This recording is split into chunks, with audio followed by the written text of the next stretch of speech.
I played 9 games with a broken back. I had a Toyota Tacoma truck. I couldn't get in the truck. Junior year in English class, the bell rings and I physically can't get out of the desk. I cannot move. The notion was the stronger you are, the better. The doctors say that I'll never play football again. I'll never do anything athletic again, ever. I want to become a strength and conditioning coach to learn of why this happened and learn how to keep others from experiencing it. An adult would have a hard time processing that life-changing piece of information. As a 17-year-old kid, what was going on with you when you heard this, and how did you find the strength to kind of move on from that moment?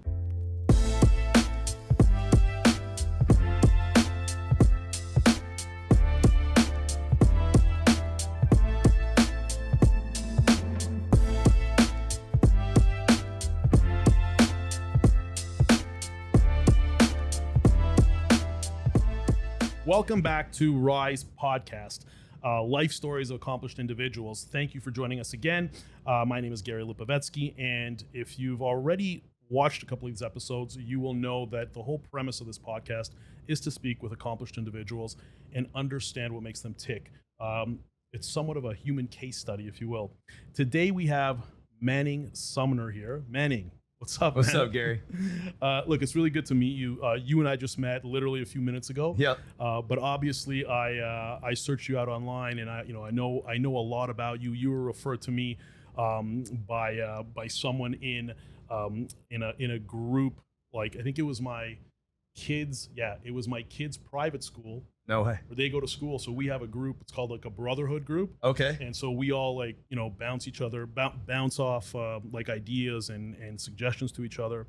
And I had interviewed actually the owner of the school. And when he saw that interview, he's like, yo, you gotta get to Manning. You gotta interview Manning. Oh, that's cool. And he told me a little bit about your story. So that was great. So I'm just going to jump into your bio. I'm just going to read what the research I've done. Yeah. And what I've come up with. So Manning could throw a football before he could walk. He received a football scholarship at Auburn University, lettered for 3 years as a linebacker/fullback, and completed a degree in health promotions.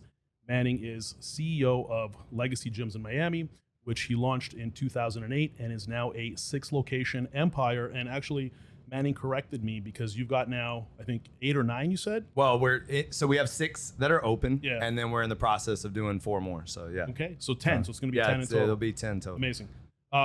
Due to multiple back injuries during his football career, Manning turned coach.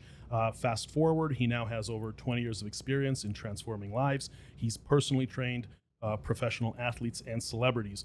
Before I continue on that, you're a really modest guy, because when I tried to find a list of those athletes and celebrities, they weren't there. Yeah, exactly. So you got to keep that discreet. No, I mean, listen, we could talk about it. I mean, they're hanging on my walls. Yeah. But one of my kind of reasons behind that was I wanted to create, and if you saw the old warehouse where I used to train people, it was on a dead end street, like very dark and creepy looking. In fact, homeless people hanging out and crack houses across the street. Yeah. And I wanted a place where athletes and celebrities felt safe and they didn't feel like, people were watching them and taking pictures and things like that. And this is even before, Instagram. So I was very intentional with that. And I just wanted to provide a safe place. And then also, one of my pet peeves was trainers that would train a celebrity one time, right, and then try to take all the credit for the athlete's success or the celebrity's success. So I was the complete opposite of that. Like, I didn't want any of the credit. And I feel like it took me longer to get the recognition and to grow that way. But I think now it's coming back to me. So, it obviously is. And I think before I continue, because I have more here, but on that note, when working with celebrities, because I've had businesses that work with celebrities, and to go and to publicize that, it's kind of a bit of a conflict, because when you're working with these people, one of the things is the discretion, and to use them as unless they're saying to you, go ahead and do it, right, then it affects your direct business and your relationship with them, where they're feeling, hey, like, is this guy, like, he's training me for what? Like, does he have my best interest in mind, or is he just trying to gain off? What are your motives? Exactly. Right. Yep. So, I mean, that's obviously the correct play. So I'm going to continue. Manning created a fitness system called Partner Interval Training, a team-based fitness concept that leverages accountability, leading to consistency, ultimately generating meaningful fitness results. In addition to being CEO of 6 legacy gyms, which is about to be 10 legacy gyms. Manning is the creator of the No Days Off fitness apparel brand and NDO H2O Ultra Premium canned water. He's also the creator and host of the Big Dogs podcast, regularly interviewing former and current professional athletes, as well as acclaimed entrepreneurs. Manny's been featured in Oat Living, Muscle and Fitness, and Ocean Drive. It's a big list, man. I know, it's actually hearing you read it, it's Right? kind of like, I'm like, wow, that's actually sounds pretty impressive. So I don't really, I don't really get into that kind of stuff. Like, I'm always, what's the next thing? I'm always like just striving to do more. So hearing you go back and kind of lay it all out, it actually is humbling to hear. Let me ask you something. Do you feel, because I sense in you already, just sitting down and like knowing you for like a few minutes, you're a humble guy, but I think my question is like, has that humbleness, do you feel it affects you in a negative way? Because my wife, she has the same thing where, she's like, she does what she does and she's got millions of followers and whatnot, but her humbleness, she's always in her own way. So do you feel that for yourself, that this is something that you've battled with, or do you think it actually serves you? I think I do struggle with that. Like, it goes back to like not broadcasting who I train and who I work with. And there was definitely a lot of people gave me shit for that. Like, you should be, posting them every day and you should be doing this. And so, yeah, it definitely, it makes you wonder, like, would I be further along? Would I have more followers? Would I have more money if I was leveraging that in a different way? But, I don't really, I am humble, but I'm also extremely confident. So I feel like I balance that out. So I definitely don't play small, put it that way. You know what I mean? Like, I'm not hiding from anybody. It's just I'm not out there telling the world my accomplishments, because I do have this feeling that I haven't done anything. And I literally wake up, like I was telling somebody this morning, like I wake up in like almost like a panic.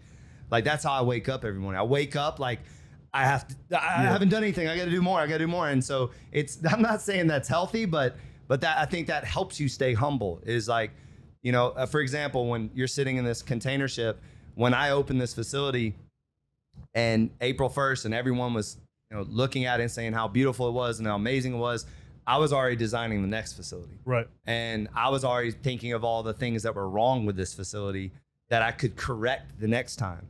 And it's kind of the philosophy that I have in life too, is that we're never the best, we're always becoming. And that's really what No Days Off is about. So yeah, it's more of just how I live my life, and it can be negative. It can be. It can certainly weigh heavy on you. Let me ask you, how old are you? 46. You're 46. I just turned 46. Well, you look a lot younger because you're fit as hell, right? Yes. So that helps. But I mean, look, at the age of 46, accomplishing what you have, I don't know, man. Like, I hear what you're saying about, the whole, being humble and whether it serves you or not, and and I think you still don't know, right? Because you have guys who are all about self-promotion and they push themselves, and it's like, when you see those people, you're asking yourself, shit, like, if I was more of a self-promoter, would I be more accomplished? Because you see what some of these people, accomplished. But I have a theory about that. Okay. And I have a theory that the guys who are more quiet and the guys who are more humble, they're probably like 10 or 20x what these loud guys are in terms of like just their overall accomplishments, their net worth, because you don't know about all the other stuff that they're investing in. Right. So, it's a bit of a mix. You talk about, waking up with this feeling that you got to do all of this stuff because you're yet to accomplish stuff. But I'm sure you understand from somebody who, like, as on the outside of your life, who just like walking into this facility, walking into this room, just seeing even this podcast studio that you have for yourself, because as I mentioned, you have your own podcast, the amount of detail that you have in here with the logos everywhere and just everything that you've done, like, do you acknowledge that from the outside people look definitely. at this and be because like, I think if you don't acknowledge it, yeah, then you also can't improve it, right? Like, if I just acted like this didn't exist, then obviously I couldn't come in here and see, like, for example, the way the quote's done in here, beautifully done, like beautifully done. I probably would have changed the bookshelf so I could, showcase my jerseys a little bit better. The size of it, I probably, going back on it, I could have made it a little bit bigger. You critique yourself. But as far as, it's funny, like, sometimes I like to go on the corner down there and just look at the facility and just thank God for what I have. Like that, I do that all the time. I just go over there and I'm just like, wow, this is pretty cool. You know, so I definitely recognize it. Like, yeah. Manny, you've accomplished a lot. You know, you've put together several businesses, and I can appreciate the fact that, you know, you started with one brand, and off of that brand, you leveraged infrastructure and assets and just branding in general of like your first venture, and then you kind of parlay that into your beverage line, into your apparel line, and I'm sure that you've got other projects in the works. And that, you know, I think you and I have that in common, because myself, I'm a little older than you. I'm 50. I just turned 50. Okay. And as an entrepreneur, like I do that as well. Like I leverage existing systems. So look, you're doing great, obviously. But I want to kind of go back, and I want to understand the genesis of all of this. Yep. So that kind of that's the premise, right, of this podcast, exactly. is to really go back and kind of dig into that, you know, that path you took. So were you like, first of all, where are you from? Birmingham, Alabama. So I was born in Montgomery.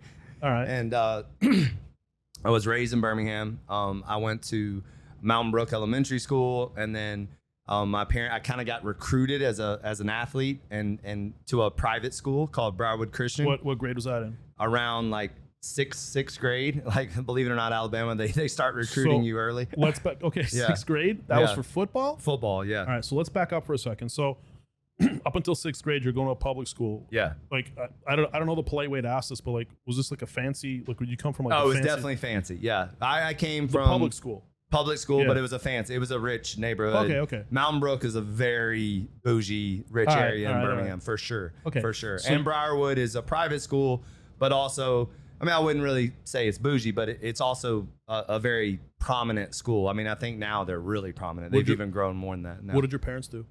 So what do they do? So my dad was an investment banker. Uh-huh. And at the time, in the 80s, the investment banking was the number one job to have. So we used flourishing. Now, fast forward to late 90s, it was the worst job to have. Yeah. But we definitely, that's a whole long story. But my dad was very successful businessman. And then he had some hardships and lost it all. So we went through that as a family. And then my mom was always just like the team mom.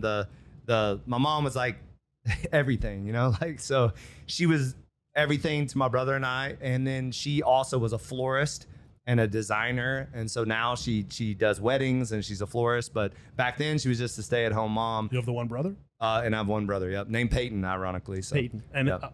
Older, younger? He's my younger brother. He's 2.5 years younger than me. Okay. Yep. Okay. So you're growing up, you're doing obviously you have a focus on athletics. And what I read about you is that, you know, well, you threw a football before you could walk. So was your dad an athlete? So my dad played football at Auburn. Okay. He actually had the game-winning interception here in the Orange Bowl, and I have the game-winning football in my office. Wow. They beat Miami in 1979, October 4th, by 3-0, and he had the game-winning interception. And he was known as like one of the toughest Auburn players, you know, to come through there. So you had his support in all of this. So when you're growing up, from an athletic perspective, like you had his full support. Yeah, he started, you know, like, I mean, I was doing push-ups and stuff, but I mean, that probably was right after I could walk, you know, like that's why, like, they were throwing the ball into how it happened. They were throwing the ball in the crib, and I literally picked it up and threw it out. So I threw the football before I was able to walk. So that's kind of where that story came from. You have kids? I have a son, 3-year-old son. Yeah. You have a 3-year-old son? Yes. Congrats, man. Yeah. No, it's amazing. No, I know. I've got 10, 8, and 4. Oh, wow. So I'm there. Yeah, my brother has 14, 10, and 8, I believe. I might be butchering the ages, but his daughter just turned 14. I know that. So you know, you've got this air about you, this confidence about you, and this positivity about you. How much of that do you think that comes from having such a supportive family when you were young, like really supporting you in what you were doing? I would say it even goes deeper than that. It's like a God-fearing family. So I feel like I have favor on my life. And when you live and operate in faith, and you know you have favor in your life, and you know you have the Holy Spirit in your life, then you walk differently, you feel differently.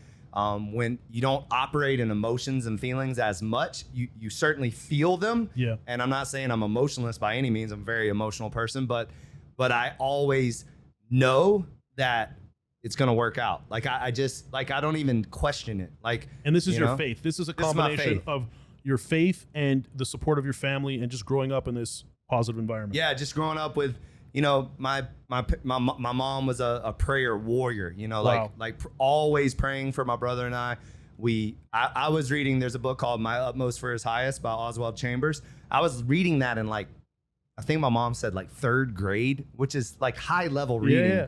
And it's a devotional book. And it's like, my parents instilled that. I mean, I was reading Smith Wigglesworth at like 8th grade. And that's another, like, pretty deep, you know, faith-based book.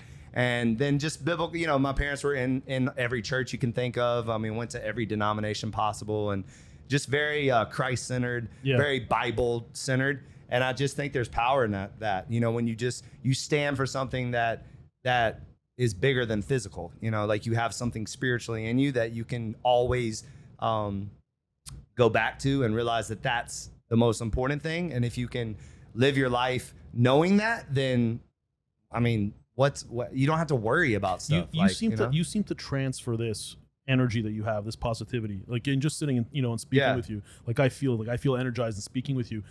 Growing up, did you have friends who, you know, you felt weren't as blessed as you, in the sense that, you know, they didn't have their faith, they didn't have that, you know, that family environment? And if you did have friends like that, like, what were you doing to help people along the way? Because I feel like that's something, like, I can see you as like a young man, as a teenager, really taking people under your wing. So how do you get them there? Yeah, I think that I've always been a leader. I don't know why, you know, I've always been in that position. I remember being the captain of the baseball team, the captain of the football team, the you know, when you pick, you know, like even in the park, like when it's 2 people get to pick the teams, I was always one of the guys that picked the teams. Like, I don't know why. I actually wasn't like very big until 9th or 10th grade. I was kind of scrawny, but I was very athletic. You were lifting in 9th and 10th grade. I was lifting, but I was really athletic, like really fast, really, you know, good hand-eye coordination, all that stuff. And then very aggressive, and then that self-belief too. But to your point, like, oftentimes I was drawn to the made fun of kid, to the guy that maybe was shy, like, you know, like I was always drawn to the weird. Like, I was the first, I'll never forget, there was one black guy at my elementary school when I went to Briarwood, and of course that was my best friend. You know, it was like, you know, and I was always drawn to the misunderstood, or the, you know, like the outsider or whatever. I was always drawn to that. I always felt I was different too. I dressed differently. I walked differently. I was, you know, still to this day, I'm loud, you know, like, you know, like, why are you yelling? I'm not yelling. This is my voice.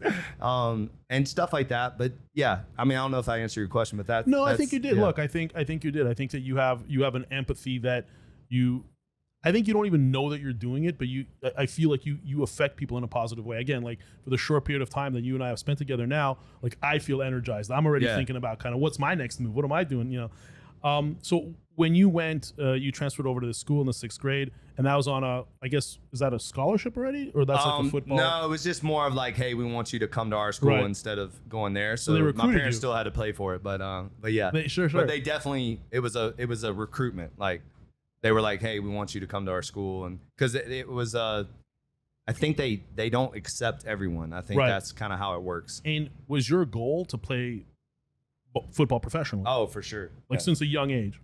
Yeah, actually, basketball was my favorite. So actually, ironically, it was tennis and basketball were my favorite sports. I was tennis. I was obsessed with Andre Agassi, and then I was obsessed with Michael Jordan. So those two were probably my favorite, and then Bo Jackson was probably my football favorite. But, you know, I loved basketball and I loved tennis, and the reason why I loved tennis was because I was in control. Like, it was me and me. Yeah. And I loved that. But I lived in the South, so basketball and tennis and 6'1" and basketball, like, that just football. didn't. So it was like, and I started to get muscles, and then I was a very aggressive. I definitely had some anger in me that I love to release on the football field. What were you angry about? I don't know. That's still to this day. I don't know where that came from. Like, but it certainly was something I struggled with for a long time. Like just, Did you get into a lot of fights? yeah. Like I had something that needed to be like released. And that's why football was that's why sports were such a great, and weightlifting, physical things helped me a lot to suppress that. But I definitely was an angry, and not like mad at the world. I don't know. It's a hard thing to explain because it was just, I was, anger is probably the best way to describe it. I was angry a lot. Remind me to stay on your good side. Yeah, exactly. But all right. No, I've definitely grown out of that. You've grown out. Well, you seem. I mean, you seem to have. So okay. So growing up, you're playing football. You're starting in grade 6. You're working your way towards a professional football career. Yeah. What are your parents thinking of all this? I mean, is this like your dad's dream? Like, oh, I'm pretty sure. Yeah, it was. So I mean, my dad didn't have an opportunity to play in the pros. I think he was he might have been drafted or tried out for the Dallas Cowboys. I can't remember. He's told me the story before, but it didn't work out. And I was good. Like that's another thing too, that like I feel like a lot of people are like, I was an okay athlete and I tried my best. Like no, I was good. Like I was really good. So I don't shy away from saying that. I mean, I love the way you own that. Yeah. I mean, well, I just can't stand it when people act like they weren't good when they were good. Right. Like that's not being humble. That's just lying. So sure. That's always bothered me. But when I was in ninth grade, Alabama, God forbid, but Alabama was recruiting me like hardcore. And then my dad was like, sorry, hey. God forbid, is that? Yeah, because that's like, if you come from an Auburn family, then you don't even consider going to Alabama. Wow. Like that's not even a consideration. I don't know if you know how hardcore that rival. That's like UM and Florida State. All right. You know what I mean? It's actually not like UM and Florida State. It's even worse. Like it is. So forbidden. when they approached you, your response was right away like no. Well, no, I didn't. You don't say anything because you want other teams to know that, because at the time they were a better organization. Yeah. Technically, like as far as wins and stuff. You shouldn't be saying that, right? Yeah, that's also sacrilegious. But now my career's over, so I can say whatever I want. But so they were recruiting me hardcore in ninth grade, and Florida State was recruiting me, and actually, ironically, Auburn wasn't really looking at me very hard. And so I ended up turning down Florida State and Alabama, and I think Tennessee, to walk on as it's called a preferred walk-on at Auburn, where you go in with the scholarship guys. So you're asked to go in with the scholarship guys, but then you have to prove yourself to earn a scholarship. And I proved myself and earned a scholarship my first year, which going back, I loved how that played out because you earn it. Like you're not just giving it. And then a lot of the coaches were like, how did we miss out on you? And, they were freaking out because they dropped the ball on recruiting me, obviously. Yeah. So it worked out. But then that's when, I'm sure you'll get to this, that's when all the back injuries started. Well, before we get to the back injuries, did you feel that there's a lot of I already know the answer to the question. That's why I'm kind of hesitating on the question, because just judging from you, like, did you feel this pressure to be able to achieve this? No. Because you got your dad. This is like a legacy thing in your family. You didn't feel, because you felt you were that confident in your abilities. How do you get that confidence? Like, is that just from executing hard work, right? That's what it is. So I believe there's no pressure if there's planning. You know what I'm saying? Can you dig into that? What do you mean no pressure? If there's you don't have pressure if you've planned properly. Okay. So a lot of P words in there, but I'm with you. And then also, what I mean by planning is like, what are you doing to prepare yourself to be the best that you can be? Right. Are you waking up early and doing what others are not doing? Right. Are you staying later and doing what others are not doing? Like, are you doing the things that other people aren't doing? And that's what I was doing. I mean, I was working out 3 hours a day. My dad was waking me up at 5 a.m. As a 7th grader. Where'd you get this?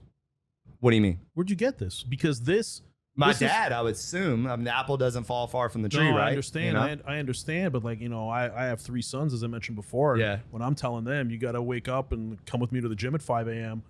Have you seen my dad? They're not. No, I haven't. So my dad basically looks exactly like me, right? And probably a little bigger, honestly. Like, okay. My dad is. So when my dad comes in your room at 4:45 a.m. and says we're going for a run, you get up, and also because he you know, he spanked me. He like Old school. He's old school dad. So it was like, and I love him for it. Like I would never ever. I'm asking you this. I'm asking you this right now. Yeah. Sorry, I'm asking you this right now. It wasn't a choice. Like what I'm saying is, it's not my choice. I'm 7th grade. It's not a 7th grader doesn't get to make a decision. He doesn't even have the So I want to ask you this. I want to ask you this for selfish Yeah. reasons because I have my 3 sons. Yeah. And I'm trying to figure out because I'll tell you, like I think they're soft. They're soft, and I think they're soft because I'm soft. Because when I go to their room at like 5 or 6 in the morning and say, "Hey, let's go for a run. Come with me to the gym," they look at me like I'm a lunatic. That's right? because they don't believe you. They don't. Well, because I'm not getting out of belt and like making it. Yeah, and I'm not saying my dad had to beat me to get out, Sure. but it was already understood. It was understood that I didn't have a choice. This is what we were going to do. That's what I'm trying to understand. You know what I So at what age? Okay, your son is 3 years old. Yeah. At what age are you gonna put? Are you gonna start this regiment with him where he has no choice? He has to get up and train. Yeah, I think it's going to be right around the age where his body is mature enough, Right. and also his mind is mature enough to understand it, at least understand it. So let's say my son has no passion whatsoever for sports and working out. It might That sounds physically impossible. Yeah, exactly. But it might be that I don't even implement that until he's 15, 16. Oh, wow. You know, like, and I'm just throwing that out there. Like, I feel like you have to figure that, because you don't want to be someone that's forcing your child to do something that they just absolutely don't want to do. But I think if there's some interest there, then you do have to be an example and show them. And then another thing too is, and why I try to stay in shape is that you got to lead by example. So my dad wasn't like, go do this. He was like, let's go do this. So we did it together. That was another thing too. It's like, he's shooting basketballs with me. He's lifting weights with me. He's in the batting cage with me. He's, you know what I mean? Like, it's doing it together. Like, my dad's out there cleaning the yard and we're helping him. Like, it's a collective thing. It's not a do as I say, not as I do. It's let's do this together. Let me show you the way. And he instilled a work ethic. And I'll never forget one of the things that he might have forgotten, but I'll never forget. He used to own car washes. Okay. The self kind, and that you did by yourself, the quarter car washes, and all the big trucks would come in with this is Alabama, so the big muddy trucks, and then they would get tons of mud in the drains in the trough. So you had to get the hose and get all the mud out of the thing, and he would bring my brother and I to help him do that, and we would be covered in mud but it was hot as hell, and it was labor, like it was probably against the law, child labor.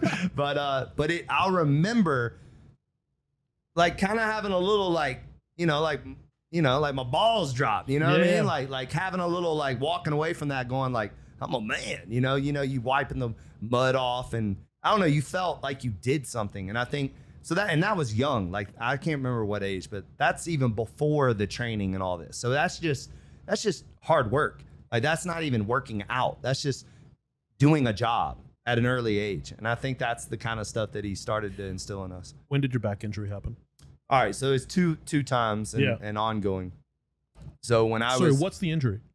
So I have a hairline fracture in my S5, S1. Okay. Am I saying that right? L5, S1, sorry. That's from football directly? That's from like a play? That's from a So tackle? a stress fracture is something that happens over time. Right. It's the lifting, it's the hitting. It's not a herniation. No, it's a fracture. Wow. So I can actually show you when we get done, I'll show you the picture. It's pretty nasty. So, and to this day, it's still there because I opted to never have surgery. So I basically have a floating bone in my back. Okay. And it'll be there, forever. My junior year in high school, every single game that I played in, I was in pain and I could barely from this injury. Right. And I went to some very prominent doctors to go get tested, and they told me it was a pulled muscle.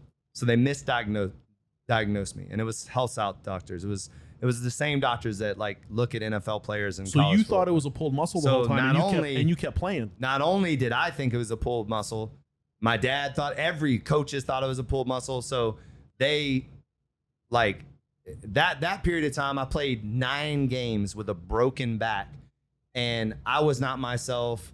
I knew I wasn't myself. I was in some severe pain. There were certain games where I'll never forget. I had a Toyota Tacoma truck. Yeah. And I had, it was 3-inch lift and 38-inch tires and the 12-inch subwoofers in the back. Nice. Your classic 16-year-old car. And I couldn't get in the truck, and I would just be bawling, crying in an empty parking lot. Like, I could feel it right now. In an empty parking lot after a high school game, all by myself, trying to get into the truck, trying to just get home. And it was a stick shift too.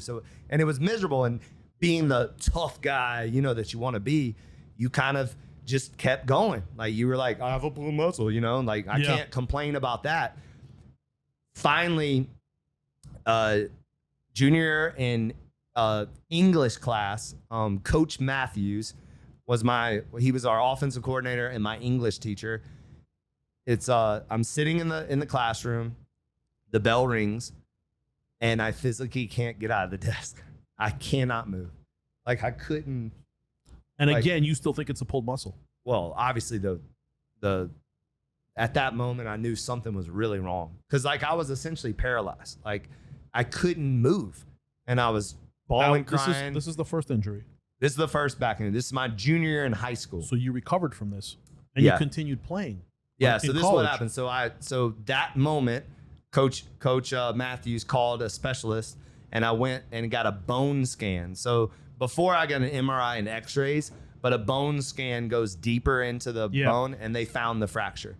So of course, coaches, my dad, everybody's apologizing to me. Wow. And then the doctors say that I'll never play football again. I'll never do anything athletic again, ever. So let's stop for a second. I want to stop. I want to pause on that, because for someone whose life is athletics, to get that news that you're not playing ball again, like, you talk about it now casually. How old were you at this? You were a teenager. So I was junior year, 17. Yeah. So your dream is to play football professionally. Yeah. Your dad. Well, just to even play football at Auburn. Just at Auburn. Yeah, but eventually, right. But I always saw myself as going to the pros. Yeah. Well, so when you're 17, you at the age of 17, regardless of how mature you were, and I assume you were very mature, you had like real discipline in your life. Yeah. But no matter what, you're still a 17-year-old kid, and to get news like that, like, an adult would have a hard time. An adult would have a hard time processing that life-changing piece of information. As a 17-year-old kid, what was going on with you when you heard this, and how did you find the strength to kind of move on from that moment? So my dad, after the doctors told me that I would never play sports again, and I basically told my dad, like, that's not happening. So find me somebody else. So my dad took me to a very well-known chiropractor at the time that actually was Bo Jackson chiropractor and a bunch of people's chiropractors, and my dad's chiropractor. And my chiropractor. Actually, my dad has been taking us there since we were like 5 years old.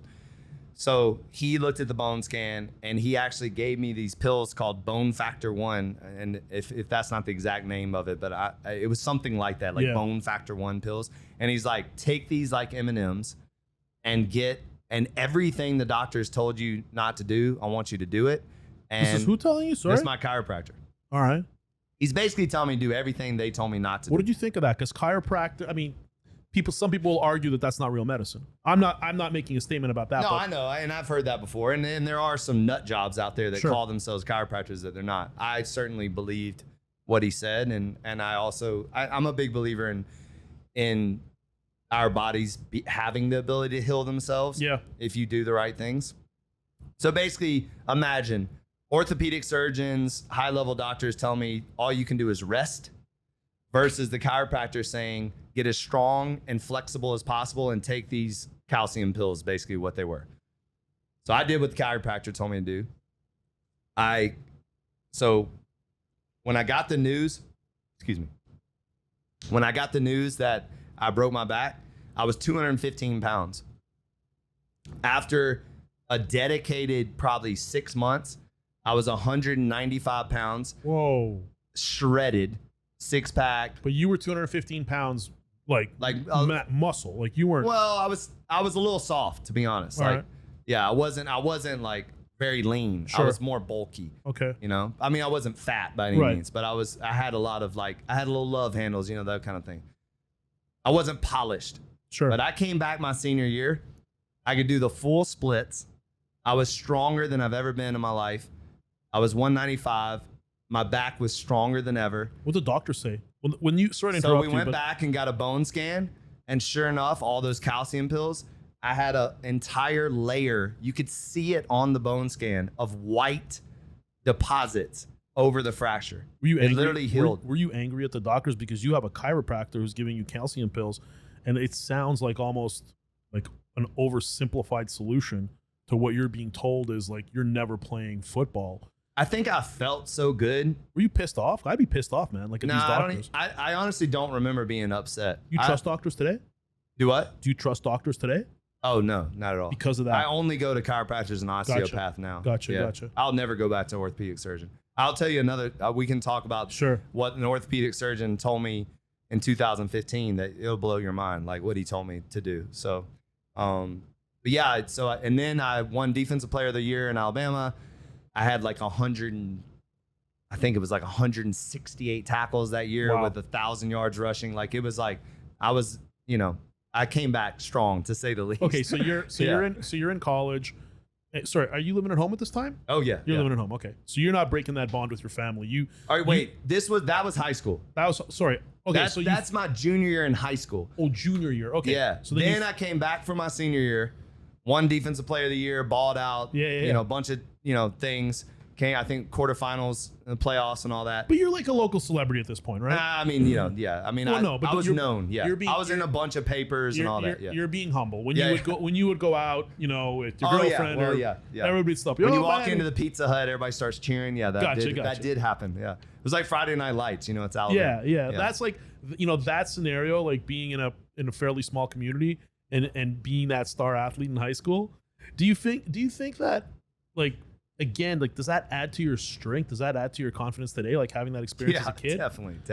So it's all about Definitely. work, man, because you put in the work, you get that achievement, you get that recognition, Yeah. and it just follows you throughout the course And of it your fuels life. you, right? Yeah. You know, because you're always seeking that.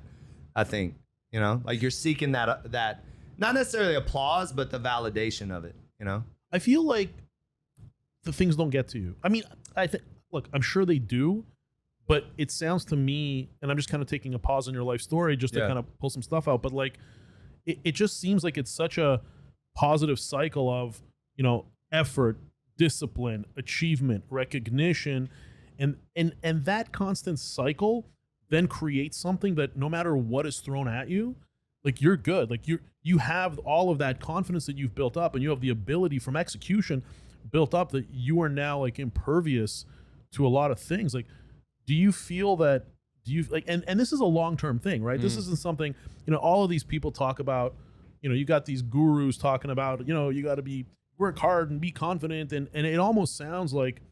You go into a Tony Robbins seminar and you come out and you're a changed person. Yeah, no. Well, in reality, he's just making you jump up and down a lot. Exactly. And most people don't work out, so when they walk out of there, they feel energized because they just worked out Right, exactly. for the first time in their life. But this is more of a long-term thing.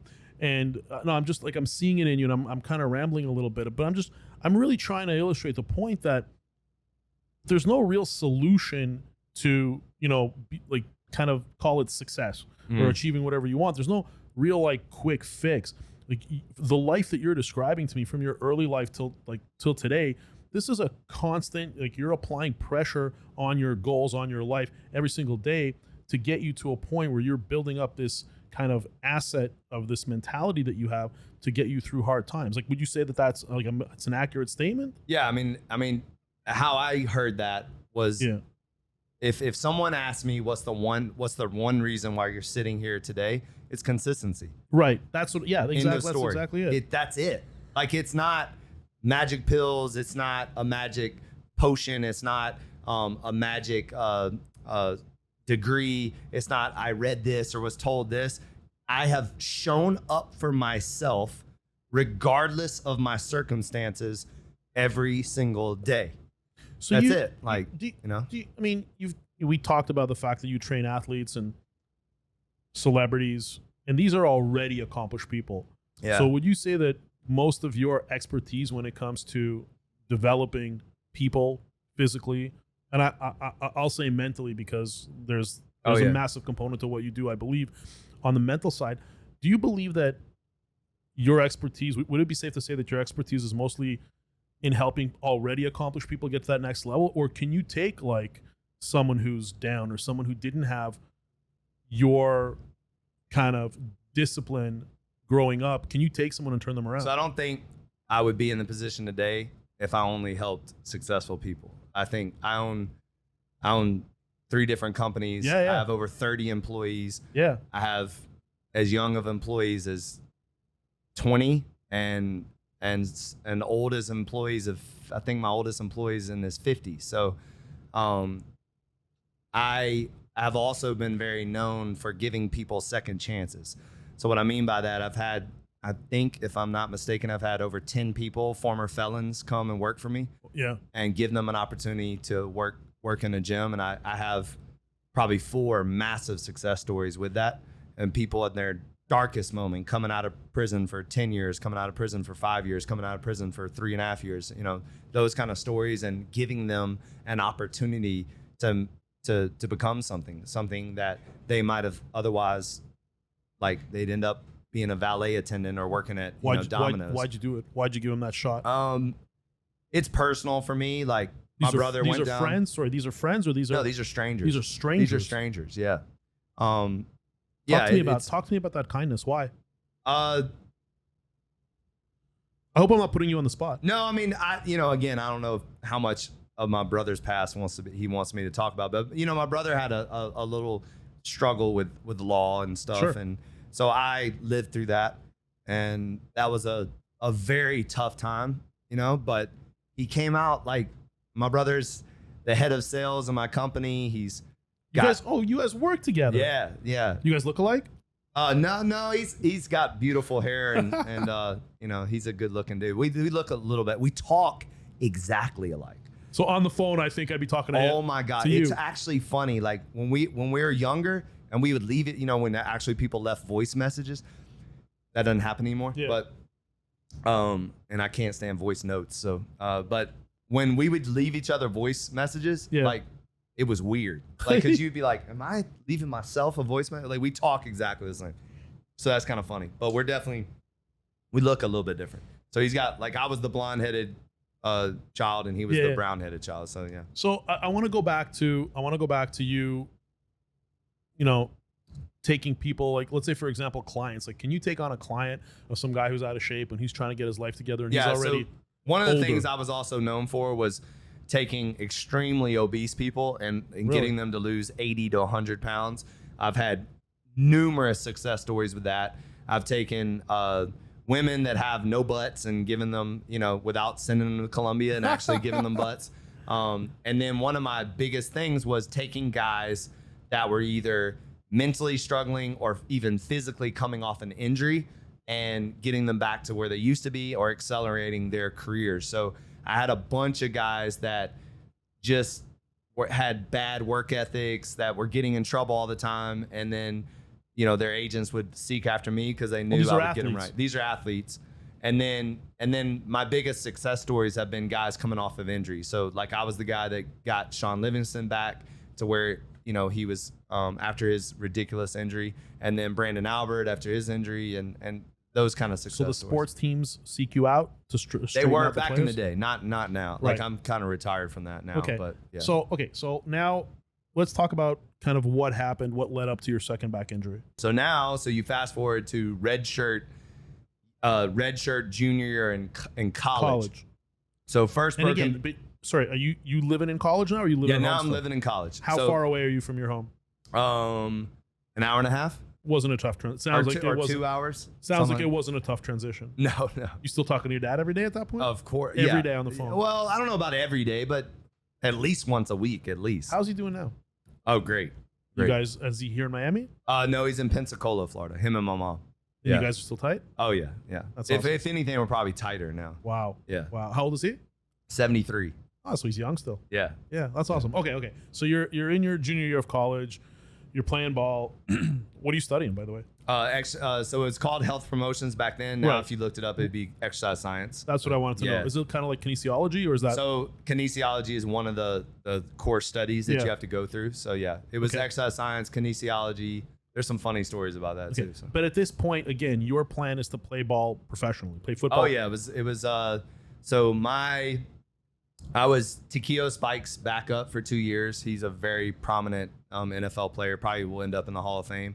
Has the biggest feet I've ever seen in my life. And the biggest neck I've ever seen. But great guy, like amazing guy, great mentor. Like I played behind him.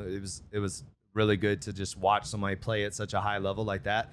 And then my redshirt sophomore year, we had a bunch of injuries and they just plugged me in at fullback. So I actually got to start a couple of games at fullback. And then Coach Oliver at the time, and he's the famous coach called Brother Oliver, that he was the famous coach that had the the Alabama defense that shut down Gino Torretta in the Sugar Bowl. I don't know if you remember that. I don't. He the greatest coach I've ever been around, like unbelievable. And his plan was to start me at linebacker and all this stuff. And so going into spring training, I broke my ankle. What? And so I was the starter going into spring training, broke my ankle. That set me back. And then I think that just kind of triggered a lot of stuff with hip problems and back started creeping up. And then I got into lifting again a lot. Like once the ankle healed and it was off season, I got into lifting a lot. And back then, the notion was the stronger you are, the better. Like like now looking back on it, if I would have remained speed and explosiveness, I probably would still, have been playing. But instead, it was like, how big could I get and how strong could I get? Sorry, do you think the injury was brought on because you got as big as you were and playing? Yeah, definitely. That's what it was? I think that's what it was. So Because I what was was the- squatting like 660 and hang cleaning 385. That's and just insane, 660. yeah, it was a lot. Like and shoulder pressing like 275. Like I was my bench, I was like repping 315 for like 18 reps. Wow. So Wow. I had the second strongest bench on the Auburn team. So Tikio was first, and then it was me, and then I think Keith Evans came in and did more than us. So Okay, so you're doing all this. yeah, At what point? So I mean, like, it sounds to me like you've got these. I don't want to say smaller injuries because breaking your ankle is a real injury, but like you're progressively injuring yourself as things are going along. So mentally, being as positive as you are and as set on being a professional football player, and the injuries keep creeping up. Like in your mind, are you thinking, this is nothing? Like I'm gonna get through this? Like it definitely. At that time, it starts to beat up on you. Like the I'll never forget that ankle injury.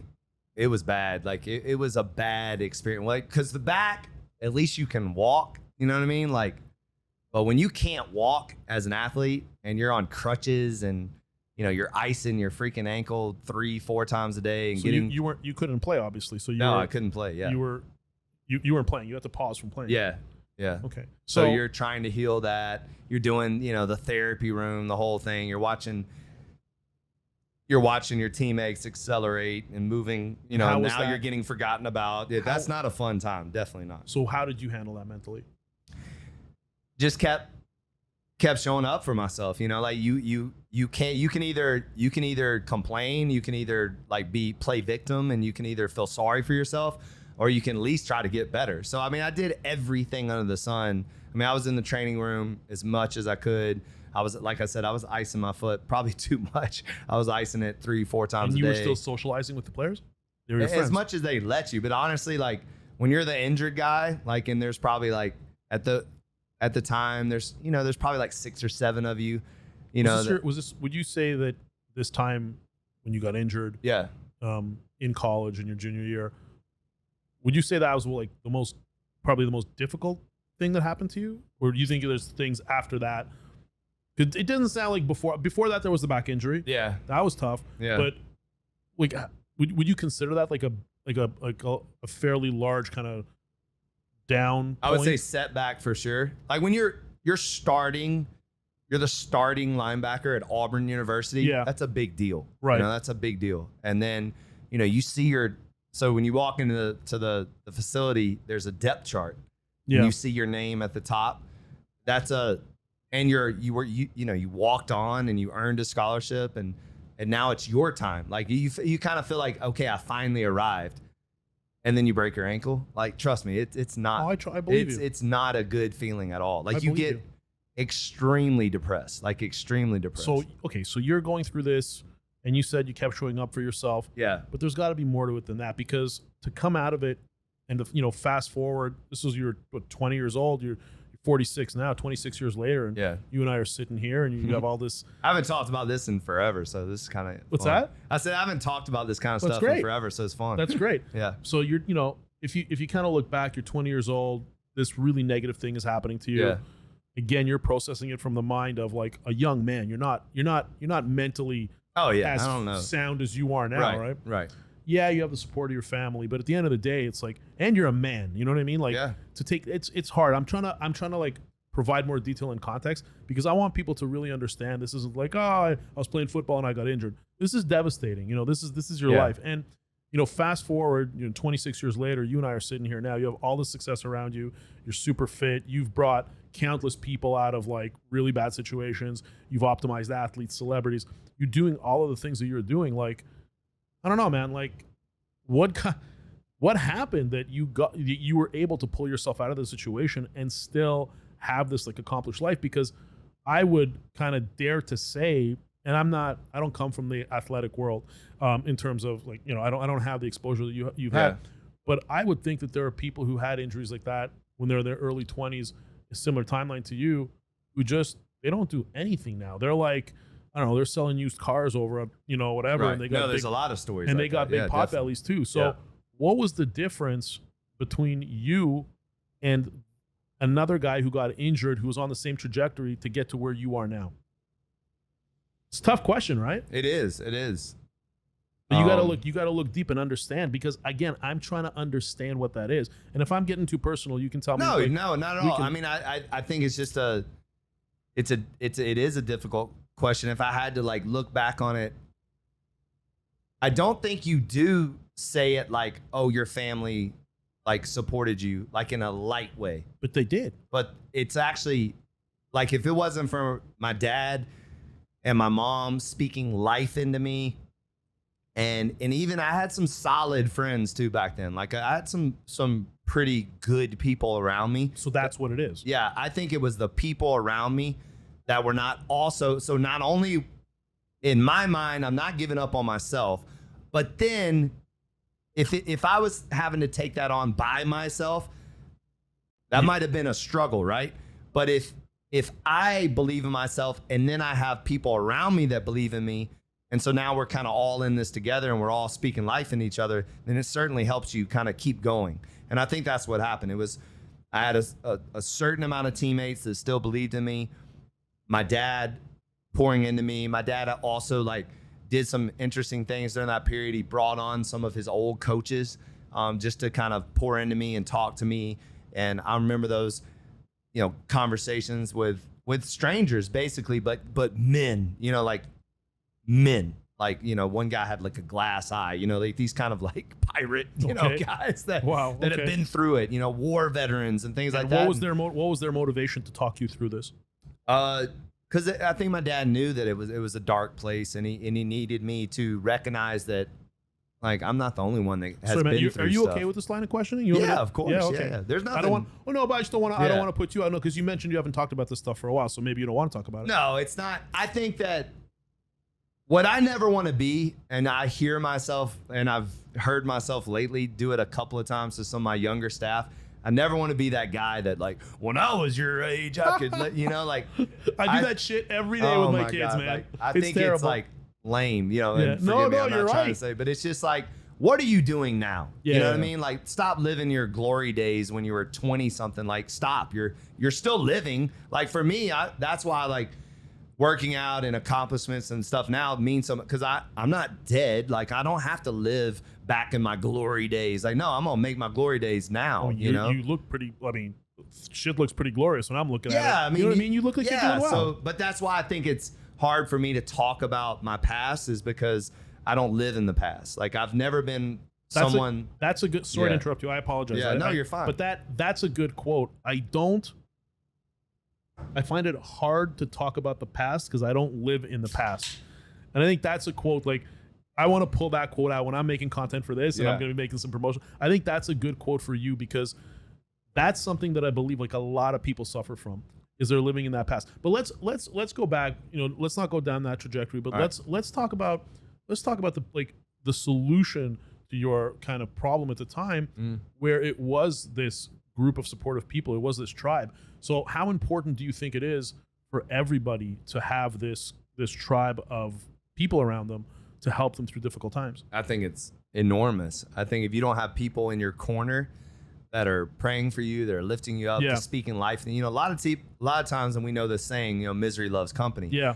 So if I would have broken my ankle and then all of a sudden I have a bunch of people, saying like, oh, it's over, you'll never come back from this. You might as well start playing the guitar. Like, like, what are you thinking? If I would have had that kind of talk, that's not going to help me. Right. But instead, hey, this is temporary. This is, seasons don't last forever. Yeah. Don't make permanent decisions in a temporary season. These kind of things being spoken into me and leaning on, like my mom praying Psalm 91 over me and healing prayers and things like that, being that prayer warrior mom that she is. And then my dad kind of being that tough dad of like, this is only an obstacle, that you'll come back. And it's really, if you really think about it, these aren't deep things. It's really just truth. No, but they are. But they are. Manning, sorry, I have to correct you. You're underestimating it. And I respect your vantage point. Yeah. But these are very meaningful things. Or deep truths, maybe is a better way to say it. But I gotta say, like, I come from a very, like, just to kind of draw on my experience, like I come from a very different, situation where, my family came to I'm from Canada, by the way. I moved here 2 years ago. What part? Yeah, Toronto. Okay. Toronto, yeah. My marketing team is from Toronto. Okay. So we moved here 2 years ago, but I came to Canada in 1976 when I was 3 years old, and my family, my parents were in their mid 30s, so they came with like no money. They didn't speak English. They had 2 little kids. They had no connections, no nothing. So I grew up in a situation where there was like a constant dark cloud. Oh, wow. And I understand what you're saying. Like, it's not a big deal, and I understand. I'm not trivializing your point of view. Yeah. But it is a big deal because when you don't like, I kind of had the opposite of you. I had that dad who was constantly worried that we're going to be in the streets. I had, this kind of dark cloud. We were always like worried, being immigrants, and he never really even got out of that even later in life. But to have that support that you do, and I think that the people who are listening to this, who do have supportive parents, who do have a supportive group of friends, who have their tribe, who have their peers, don't underestimate the power. And don't take it for granted. Don't take it for granted. Yeah, I think that's what I'm hearing you say. Yeah. It is a big deal. It's a huge deal. And don't take that for granted, which, by the way, I would never, ever even like, I'm so blessed to come from where I come from. And I'm so grateful and thankful for the parents that I do have. Yeah, no, absolutely. And like, I'm sitting here, and what I really like about doing this podcast is these like moments that I get where I see certain things that I didn't necessarily see before. Yeah. And in having this conversation with you, because I'm right now about my 3 boys, because you can imagine as a dad to a boy and as a man having 3 boys, it's one thing if I had girls, but this is my responsibility. That's amazing. That's your tribe. Like, talk about a tribe. It's like almost absolutely. A basketball team right there. So. And so for me, it's like, I'm thinking to myself, like, how do I get them to have this kind of attitude that you do, quite frankly. Yeah. And hearing it from you, as opposed to like kind of what my experience was growing up, it's actually like, it's like this aha moment that's like, okay, like I got to go do stuff with them. Although I try to do it now, but I really have to be more intentional of doing this. So I think it's really important that people, again, when they're listening to this, understand the power of that, of that tribe. So do you have that tribe now? Yeah, do definitely. You have good friends? I would say I have, it's mostly family. I have a couple of business partners that I believe are very, what's the word I'm looking for? These are investors? Or these are operational? Actual business partners, okay. That I believe have my best interests at heart, and help me in different ways and other ways. But from a spiritual mental, like it's family for me. It's my brother, my dad, my mom, my wife, and my son, my niece and nephew. It's really a core. It's family. It's family for me. Like that's friends. Lately, I mean, I could probably count on my hand. Sure. I think friends is a term that's overused. Like it's not. How do you mean? I think people say, yeah, that's my friend. Like, but Right. are they really your friend? Like, They're because acquaintances. in my opinion, most people are acquaintances. Yeah. And I like that you use that word because I use it all the time. Yeah, absolutely. And it's not. So how I am is I love hard. You know, like if you're my friend, like you're my friend, like Gotcha. you're my dog, like you, Yeah. like I will do things for you. Call me, you need me, I got you. But then as you get older, if you're not getting that back, you start to do inventory on who your Yeah. real friends are and who's not.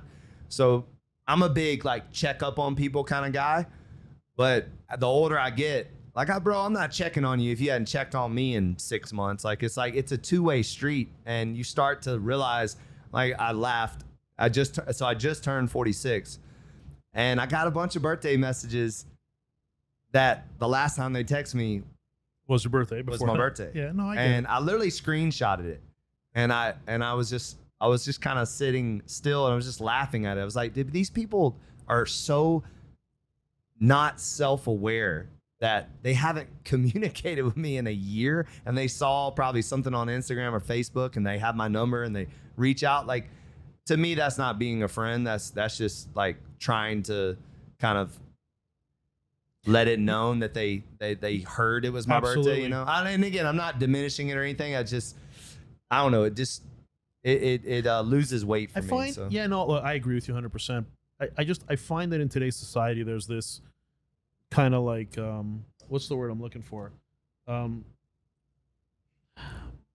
There's just, We're too accessible. Is that one that you think? No, that's not what I'm Because thinking. I can't I'm thinking, stand that. No, Like, I that's, feel like that's a whole Like other. the fact that somebody can DM me whatever the hell they want, like that bothers me all the time. Like Well, people I'm like- DM yeah. me stuff that I'm like who the hell are you? Like, Yeah. you really feel like you can just DM me that? Like, Yeah. it's and unbelievable. take my time and stuff. Yeah, it's no, crazy. What I was trying to say is there's this contradiction in the world right now where, you know, we're told that we need this tribe, and I agree that you do need that close group of, you know, friends and family, to get strength through difficult times, to celebrate good times. You do need that, but then at the same time, to your point, you know, anybody can DM you at any time, so you're distracted so much. There's so many things that we need to get done as adults between our businesses, our relationships with our spouse or our, you know, our partner, Right.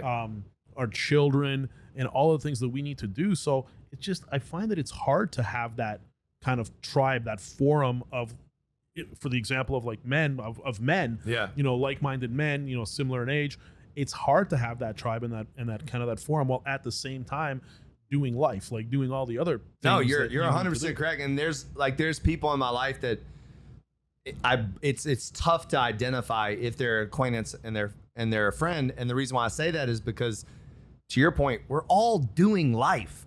Yeah. Like, some of what I believe are like some of my closest friends that I don't really talk to, but it's because I know they've got 4 kids and they're running 3 companies. And so I just let them do them because I know they're doing what I do. And so how can I judge them for not texting me? Like, you know, so I think there are certain like unsaid things amongst some men that we just know we're handling our business. We support you from afar, and we're a fan, you know, we support, but we're not necessarily like, hey, you want to go dinner? Like, you know, because sometimes that's tough. Man. It's tough. But I do think at some point you should make an effort. If you Absolutely. really like believe in that relationship, I think you gotta make an effort. Like, But you got to know? pick and choose those relationships. Yeah, too. You exactly. can't- And you it's can't hard. have And it the with bigger 50 people. the bigger you get, and I say that like, you know, humbly, but you know, the Right. bigger I you get it. accelerate your responsibilities, like that's a better way to say it.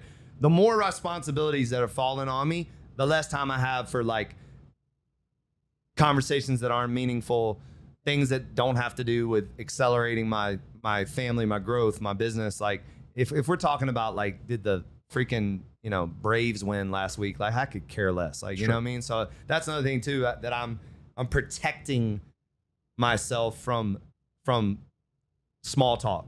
Like I can't stand it. Like I want to have meaning. Like this is why I enjoy this. This is meaningful conversation. This is something that I'm going to get something out of. You're going to get something out of it. And we're going to walk away from here better because of it. Because we're talking about things like you're pulling stuff out of me that I haven't talked about in 20 years. It's kind of refreshing. It's like I'm having a therapy session over here, So, I just kind of made the assumption that you're married. Yes. You are married. Yes. Yes. Okay. I didn't ask. Beautiful wife. Yeah. So congrats. That's Thank awesome. you, How long you been married? Oh my God, you put me on the spot. Well, not long, because your kid's only 3 years old. No, I think we've been married 5 years, I believe. She'll 5 kill me years. if I get this wrong, but 5 years. yeah. Okay. I think we've been together for 10 years, but yeah. So you were 41 when you got married. You were about 30, 31 when you met. No, If you were so together that's for 10 wrong. years. No, so we met when I was like 35, 36. Oh, okay. So later on. Yeah. Okay. Yeah. We'll get to her in a second. I want to hear all about that. All but right. let's just get back. I want to get back on track. Okay. Kind of chronologically.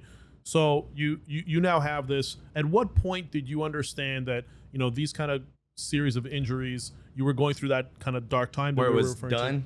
Where it was done? At what point was it like, okay, shit, like, yeah, it's done. That's it. Like I'm not. Yeah, gonna it was be, when. So I went through that period where I broke my ankle. I actually rehabbed myself back, came back, was ready to go, and then I came back that next fall, and like every single time. So we ran. I don't know if you've ever heard of gassers. So it's like you run half the field down, back 6 times for time. And I was known to always like lead the races and like just, smoke those things and not get tired and whatever. And my back just kept locking up. Like same injury from before? Same injury, right. And it just kept like locking up where I couldn't even run. And then, coaches just kind of like treat me like crap and basically, if you can't work out, get the heck out of here, that kind of thing. And so I went back and got some assessments on my back, and sure enough, remember I told you that calcium deposit? Yeah. It broke again. You had stopped taking your calcium pills. No, I didn't stop. It just stopped working, I guess. Yeah. Okay. It stopped, and it broke again. So this one was probably the worst depression I've ever been in. Okay. Like so I was 200. So then it was definitive. Yeah. So they gave me a medical hardship, which basically means you get to keep your scholarship, but you're done playing football. So I immediately knew it was over. Like once I accepted the medical hardship, then you're done. Like you can't play football anymore because you've basically signed that you're not allowed to play. How old were you? 22, I think. Still young. Something like that. 22, 23. So now, I know. So now I'm like, now what do you do? yeah, now I did go through about a 3.5 month period where I was like really lost is not the word, but like it was a dark moment. So I went from 240 pounds with a 22-inch neck, like swole, like I said, squatting 660, benching 440, like Yeah. running. I ran a 4.6 40 at 240, like I lost 50 pounds. I got down to like 190 or something like that. Like it was around that. I just got skinny. I started, doing like, I was never into drugs or never into drinking, like ever. Like Yeah. I think my first time I ever got drunk, I was like 22 Yeah. or something. So I started dabbling with weed and ecstasy and Yeah. drinking and going to parties and like basically doing because now Well, the reason why yeah. I was disciplined is gone. So now it's like, why do I care about being disciplined? My life is over. That's how, you're very feeling sorry for yourself that way. So that lasted about 3.5 months. And then the light bulb went off and I was like, this isn't who I am. And it was like, then I was like, all right, this is bullshit. Like I'm not living my life. Thing. Sorry, I apologize for interrupting. No, you're fine. But that's another quote that I wanna highlight. This isn't who I am. And what's interesting about that, and I'm certainly not like a psychiatrist or a psychologist or anything, but I can tell you that to snap yourself out of that negative spiral, by literally just in a single moment be like, this isn't who I am. It was exactly like that. That's too. but that's what I'm saying. It was waking up. I can even get a little deeper. I took this is actually kind of a funny story. Like, so was it ayahuasca? Is it that crazy no, cactus? it was ecstasy. And back then, this is like good ecstasy. You know, this is the real stuff. Yeah, this yeah. isn't chemical stuff. So I took an ecstasy, and then I was like, you know, it's not working. You know, like I was like, this, it's not working. Like So that. you took another? So I took another one, and then it literally was like, it's not working. It's not working. Oh shit. So I took another one. So now we're on 3. Still, nothing's happening. And I'm like, it's not working. So then this guy at the party, handed me a blunt, and he's like, hit this. And I hit it, and my head popped off. Wow. Like I'm talking, I literally felt like I was on fire, like in a good way. Like, Oh, okay. in a So it wasn't amazing way. It wasn't a bad trip. It was. Oh no, it was great. To this day, you can see my smile on my face. Like it, I was like, oh, this is what it's like. So. Right. And I turned into DMX, and I rapped the entire album in front of the entire frat party that was going on. Like it was like thousands of people, and I became DMX. This is year 22. at the Yeah, time. and Okay. you know, I'm You're a living kid. life. Yeah, And but this is where it got bad. It wouldn't stop. How long did this last for? 3 days. Shut up. I'm not exaggerating. How's that possible? I don't know. Oh my god. So I'm a personal trainer at this time. I'm still going to school, and I was like, this is hell. Like this is horrible. Like this is horrible. Wow. Like because I was like, just make it stop, you know. And it just would not stop. And then I'm sure people that have taken ecstasy before. Then there's the down, yeah. the down, and it is dark. Like Sure. you are dark. So then I went through that for like the next 3 days after it came off. And then in that dark period, I was like, what the hell am I doing? Like, this is not who I am. This is not who I want to be. And I just it was like a boom. That's And amazing, Right man. after that, I got right back into really diving into exercise science, kinesiology. And basically, I was like, I will never let this happen to someone else. And that's kind of was my mindset. I was like, I want to become a strength and conditioning coach.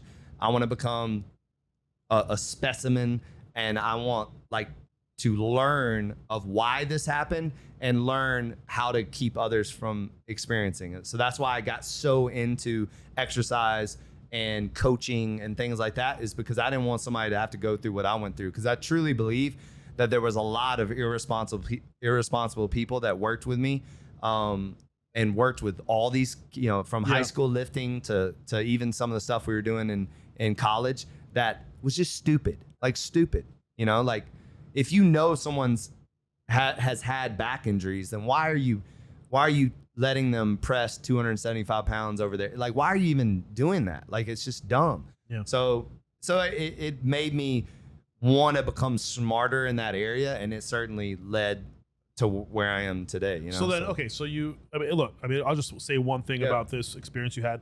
It's interesting that, you know, you had this intense experience, and rather than that causing you to go down this like negative place and continue using, you know, like doing ecstasy or whatever. Yeah, and again, you it wasn't actually- crack, but you- it no, was, I know, you know, more recreational. Than Yeah, no, I get it. I get it. It But wasn't like on the side of the street or anything. no. Didn't quite hit that. I understand. I Yeah. understand.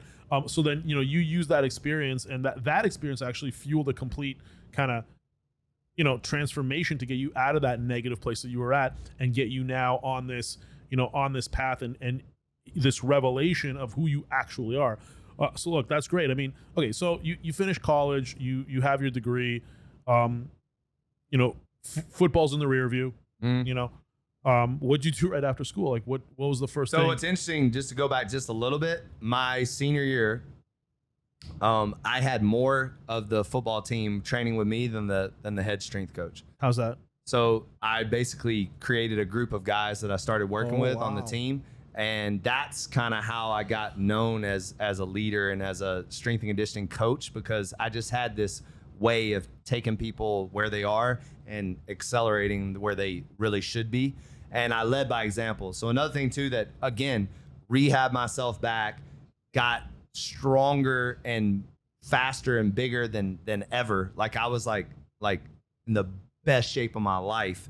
And I was leading these, like, and back then it was like, you know, we're pushing my Jeep up the hill and like flipping tires and sledgehammers and, you know, all this, you know, lifting rocks and boulders and doing like 20 sets of bench and 20 sets of squat, you know, just stupid, crazy, but smart, but doing it in a very intelligent way, controlled way.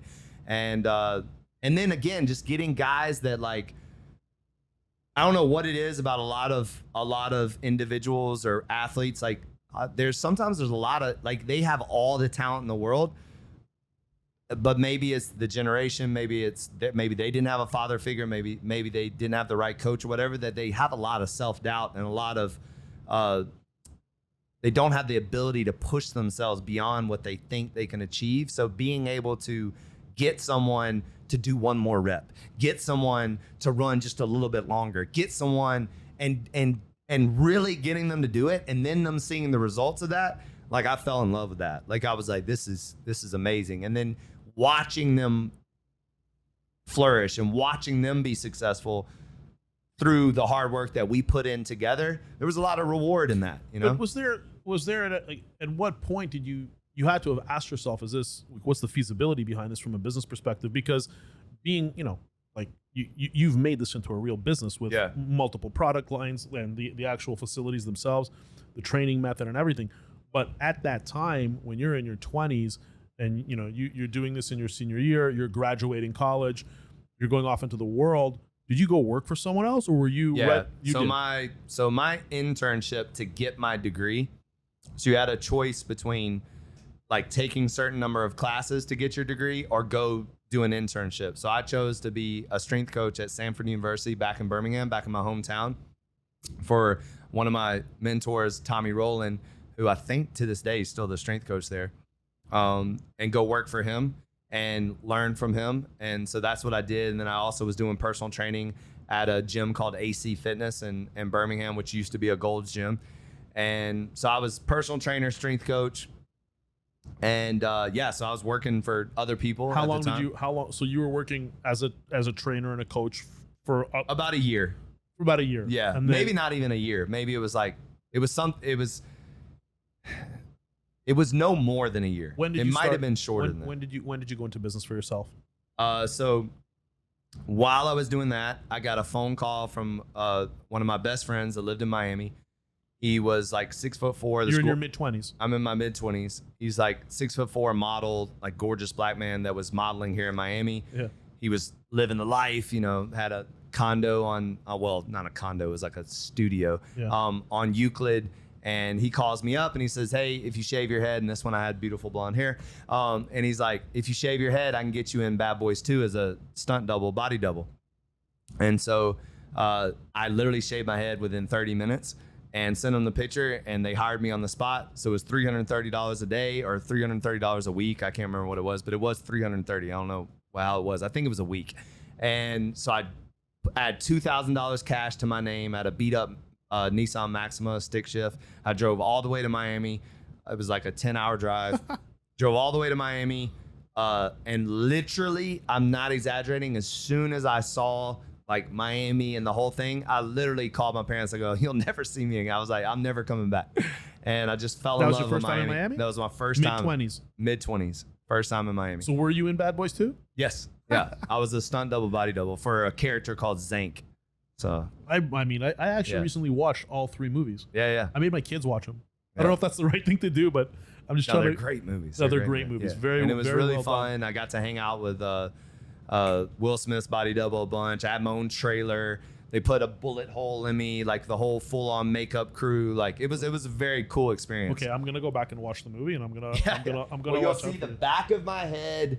You'll see the back of my head. You'll see my hands lighting a fuse, and that's about it. So you would never ever know that I was in the movie, obviously. That's kind of the whole point of a body double. That's a very cool experience. Okay, so now you're here in Miami. Yeah. You're in your mid-20s.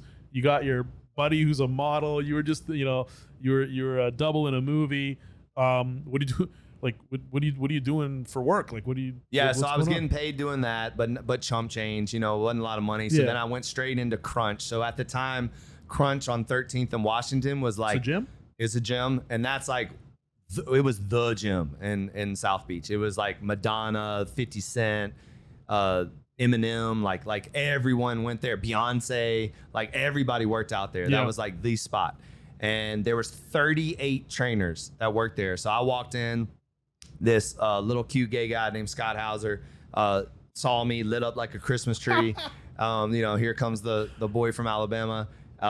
And I looked at him, I was like, I need a job. And he's like, you're hired, like that. So he literally hired me on the spot. Shout out to Scott. He was a great guy, and showed me the ropes. And within 3 months, I had more clients than any other trainer in the gym.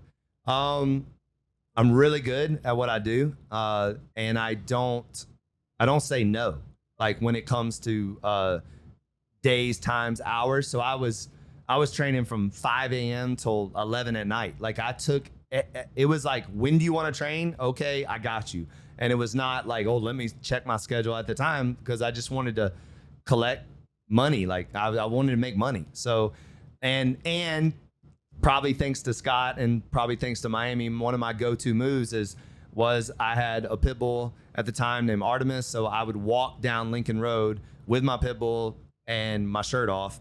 And so I ended up having 17 gay clients within the first like 3 months.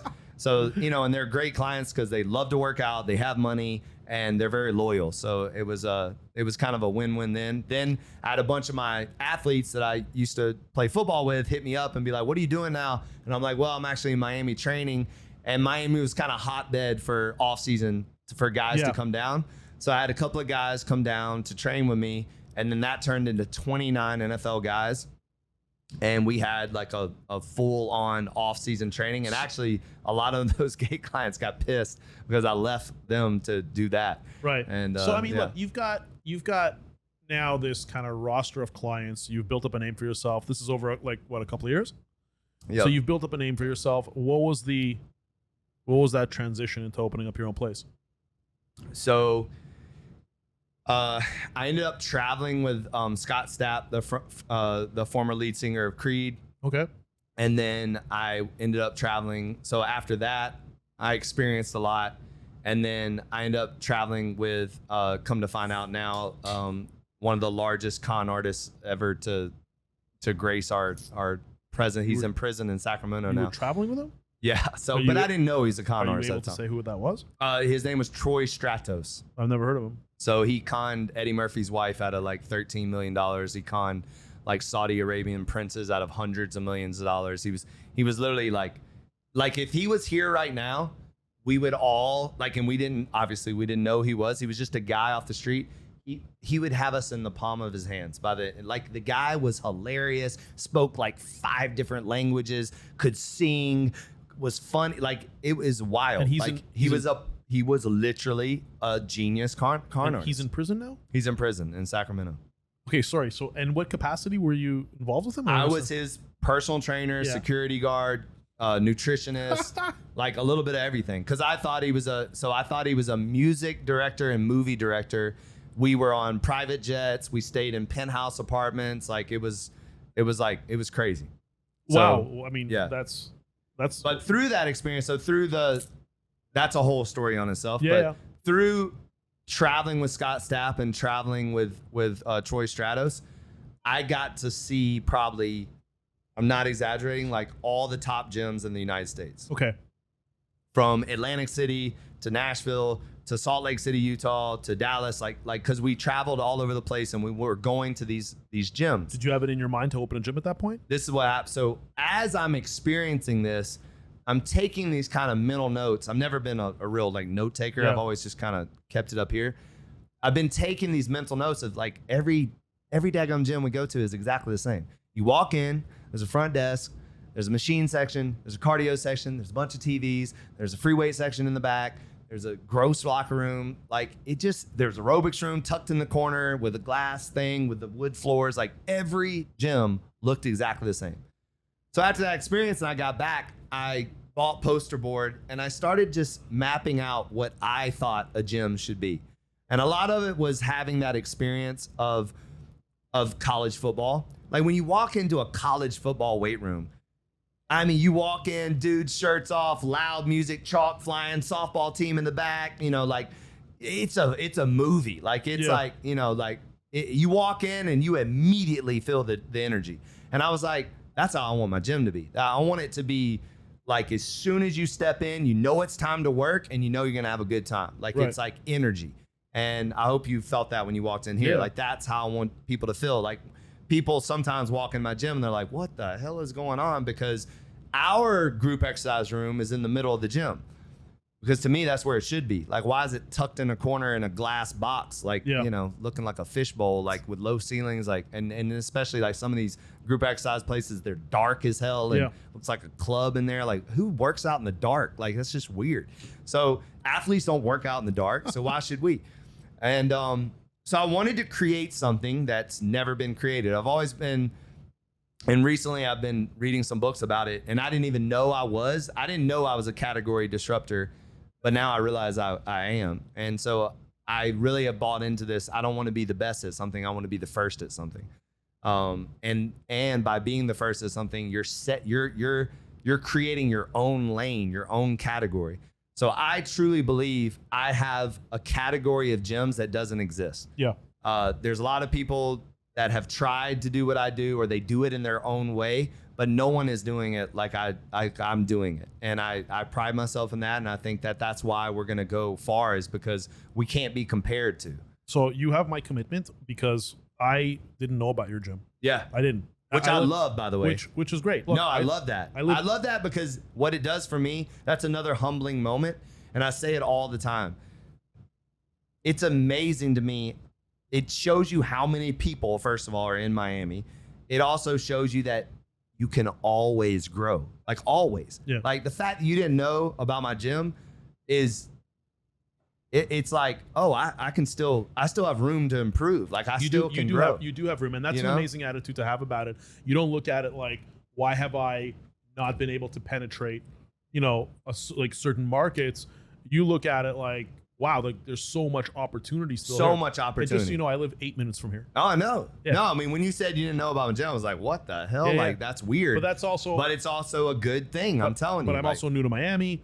Yeah. You know what I mean? My head's not right now. Like my head is still like, I'm dealing with immigration and like lawyers, and I'm dealing with a lot of stuff. Like it's not that actually easy. You need the cold plunge, so well, that's why I bought it. Right, exactly. I have it in my house. So yeah, but you have my commitment that I'm gonna definitely come here, and I'm gonna be working out at your gym. Awesome. I'll definitely try your gym.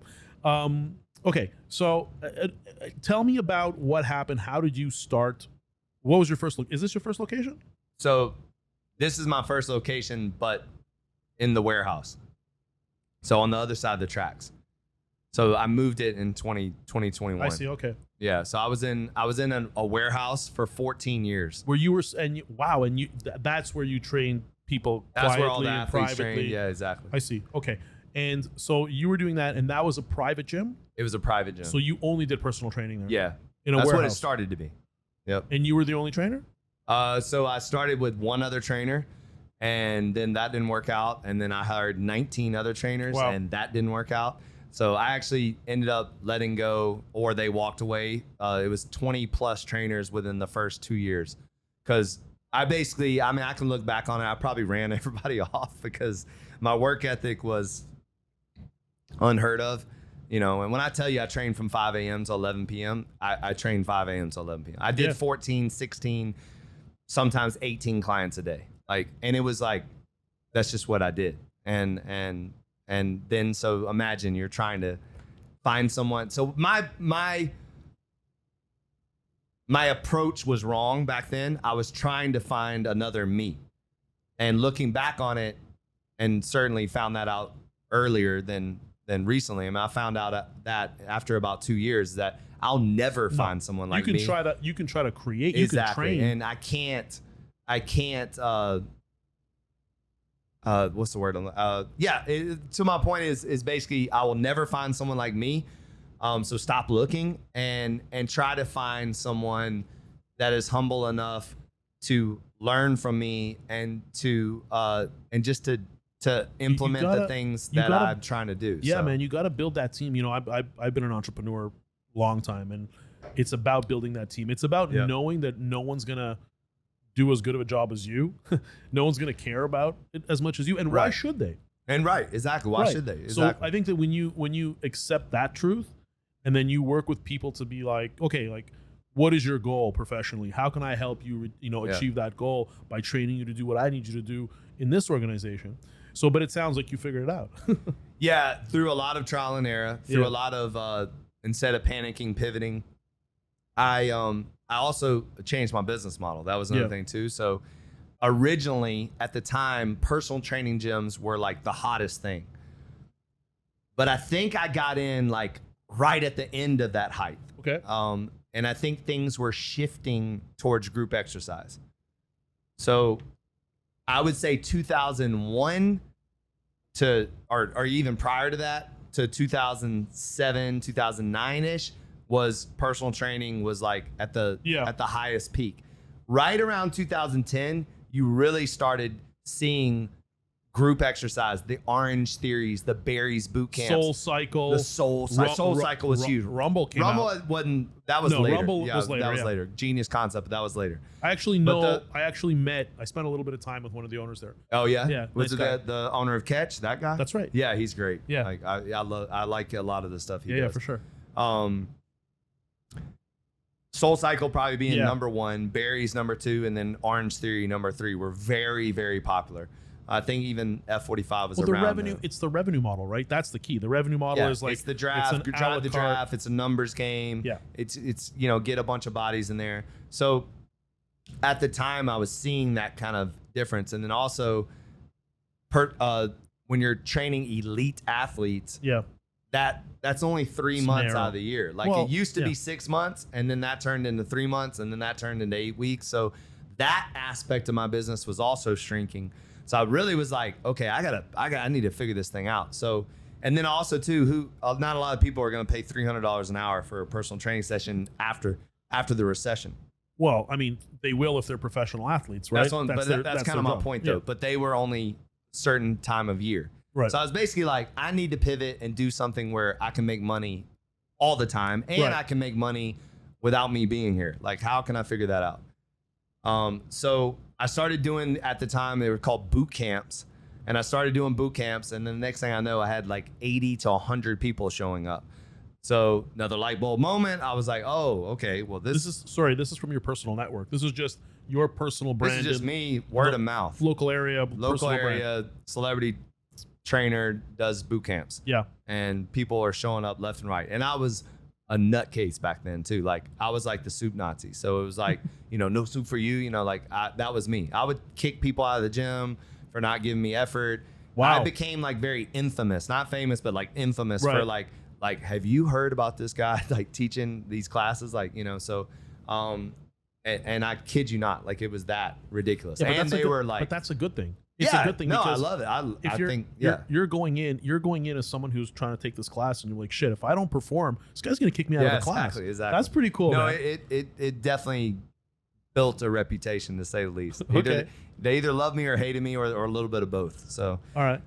and it was literally, it was the hardest thing you've ever done in your life. Like we've Wow. toned it down way much, like a whole lot. Like I drove people like they were crawling out of the gym. Right. And that was like, now you can't get away with that. But back then, it was like kind of the culture, it was a little bit. So this is all tougher. still in one location. So And this is only one location. I guess for right now. I guess one of my questions is, and tell me if it's not something you want to talk about at school, but like, how did you have the financing for the first gym? Because this is not a Yeah. low, like there's a lot of upfront costs. Yeah, Maybe so- maybe in the warehouse it was less because it was like low rent, there wasn't a lot of leasehold improvements, and you were doing the work. It was your time. Yes. But now you cross that line into, now I'm opening up a gym. Now there's overhead, there's leasehold improvements, there's Right. staff. How did you finance that? So my very first gym, I had a partner that put in about like $250,000, and at the time it was like a 51% me, Yeah. 49% him. About 2 years later, he didn't want to be a part of it, so I ended up buying him out. And then from a like making money standpoint, Yeah. like I made really good money for the gym, but I only paid myself like $3,000 to $4,000 a month. Whereas, I mean, I was bringing in like $100,000 a month for PT and stuff. So like I was self-funding it, you know, myself just through most of my personal training. You kept the money in the business to expand the business. At 100%. How are you expanding it? What were you doing? What do you mean? Well, how are you expanding the business? So if you left the money in the business in order to expand it, was it more locations? Is it more? Yeah. So then, you know, fast forward, I already created Pitt. I mean, there's so much, it's a 20-year story. So 15-year story, but I created Pitt, and then that crushed. Like that was amazing. Obviously had some very, very, I actually found some very, very good trainers and coaches finally, and some teammates. And then in 2017, I identified a gym that was going out of business in Coral Gables. Yeah. And it was like an old CrossFit gym. Yeah. And in 3.5 years, they never had more than 100 members. And it was just a great opportunity. And then I've always wanted my brother to work for me. Like I've always wanted, my brother's a stud. He's the greatest salesman you've ever met in your life. He's just a great human. And I knew if I had him on my team that we would crush it together. Yeah. And sure enough, I figured out a way to get him to Miami to be able to run this facility. And I remodeled the whole place. And within 3 months, we had 410 members in Coral Gables. Wow. And that's your second location. And that's my second location. And so then now we got Coral Gables and Wynwood both just churning, you know, like we were crushing it. We had 1,000 members in Wynwood and 400 plus in Coral Gables. So we're kind of rocking and rolling, you know. And then at that time, I also met Adam Siegel, who's now my partner, and he invested some money. And then I got a loan to open up Kendall, Pembroke Pines, and Fort Lauderdale. And then 2020 hit, and that was interesting. But that's a whole nother story in itself. So. I want to talk about that really briefly because, but before we get there, before we go there, that's a beautiful thing about Miami that I find is that when you're here, and it's such a stark difference between where I come from in Canada, is that, you know, you start doing something meaningful like what you were doing before when you were kind of on that trajectory, and you're always you mentioned this gentleman who partnered with you and funded you.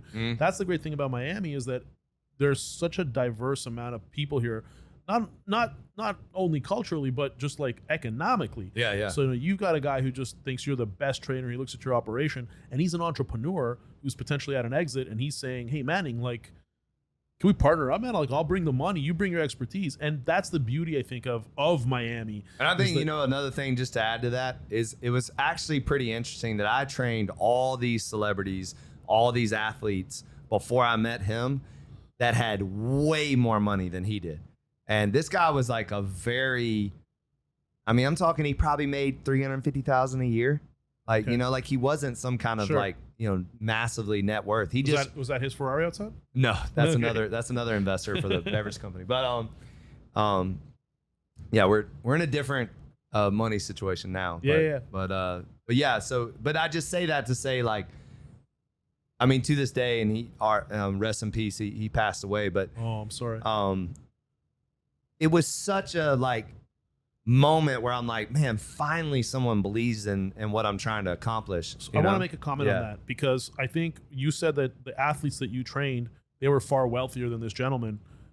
But the difference is, think about it. I was pitching this to everybody. Like, once I had the concept and the idea, from 2005-ish to the end of 2007, like, I'm talking to all these millionaires, some billionaires about this idea. And then here's a guy that just believes in me and believes in what I'm doing. He's not that well off. Was like, you know what? I'll put the money up. I'll do it. Was he an entrepreneur?